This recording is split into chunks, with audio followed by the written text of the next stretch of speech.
दोस्तों, राम मंदिर में रामलला के प्राण प्रतिष्ठा की तैयारी चल रही है। ऐसे में बहुत सारे लोग ये जानना चाह रहे हैं कि क्या प्राण प्रतिष्ठा होता है, उसकी विधि क्या होती है और कैसे पता चलता है कि मूर्ति में प्राण को प्रतिष्ठित कर दिया गया है। ये चीज़ें बहुत सारे हमारे जो व्यूवर हैं वो कह रहे थे कि हमें इस बारे में बताइए। तो अयोध्या के प्रखंड विद्वान हैं आचार्य दुर्गा प्रसाद जी हैं, जो इन सब चीज़ों को बहुत ही अच्छे तरीके से हमें बता सकते हैं। काफ़ी रिक्वेस्ट के बाद हमें समय मिला है। तो महाराज जी, क्या होता है प्राण प्रतिष्ठा का, वो और किस तरीके से पता चलता है? प्राण प्रतिष्ठा एक अनुष्ठान है।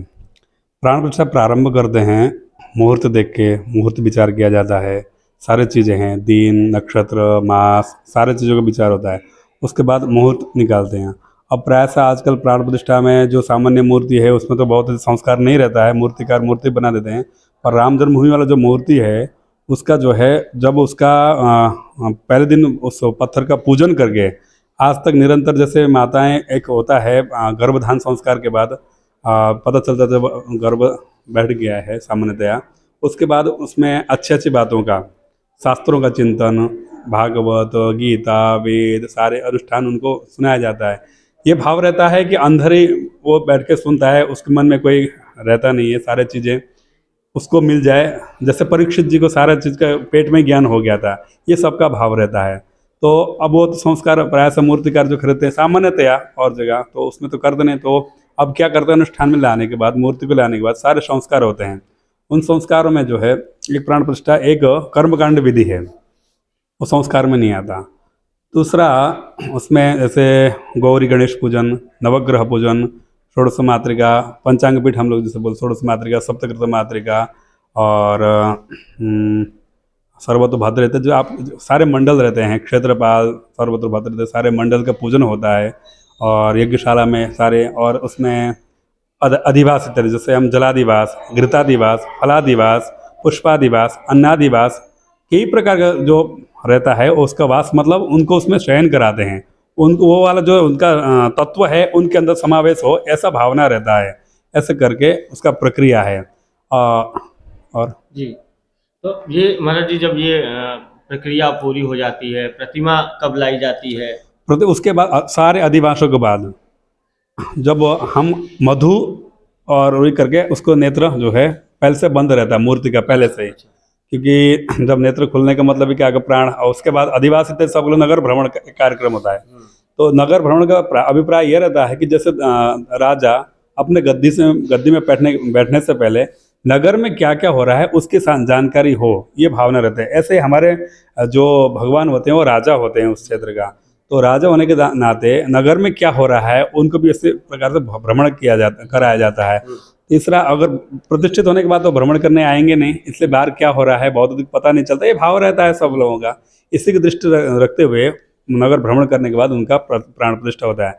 प्राण प्रतिष्ठा के जैसे मंत्र के अधीन, देवता के अधीन मंत्र होते हैं, और मंत्र के अधीन ब्राह्मण अगर मंत्र को उच्चारण कर देवता को बुलाने का भी साहस रखता है और उनको भेजने का भी साहस रखता है।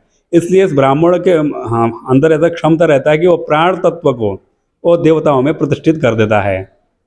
महाराज जी, वो आँख पे क्या लगा के बंद किया जाता है, उसका क्या मतलब होता है, क्यों ऐसा किया जाता है? आँख में इसलिए क्योंकि वो संस्कार के अंतर्गत उनको कोई दिक्कत ना हो, और मधु मधु मतलब शहद लगा के उसको आँख में पट्टी बांध दिया जाता है।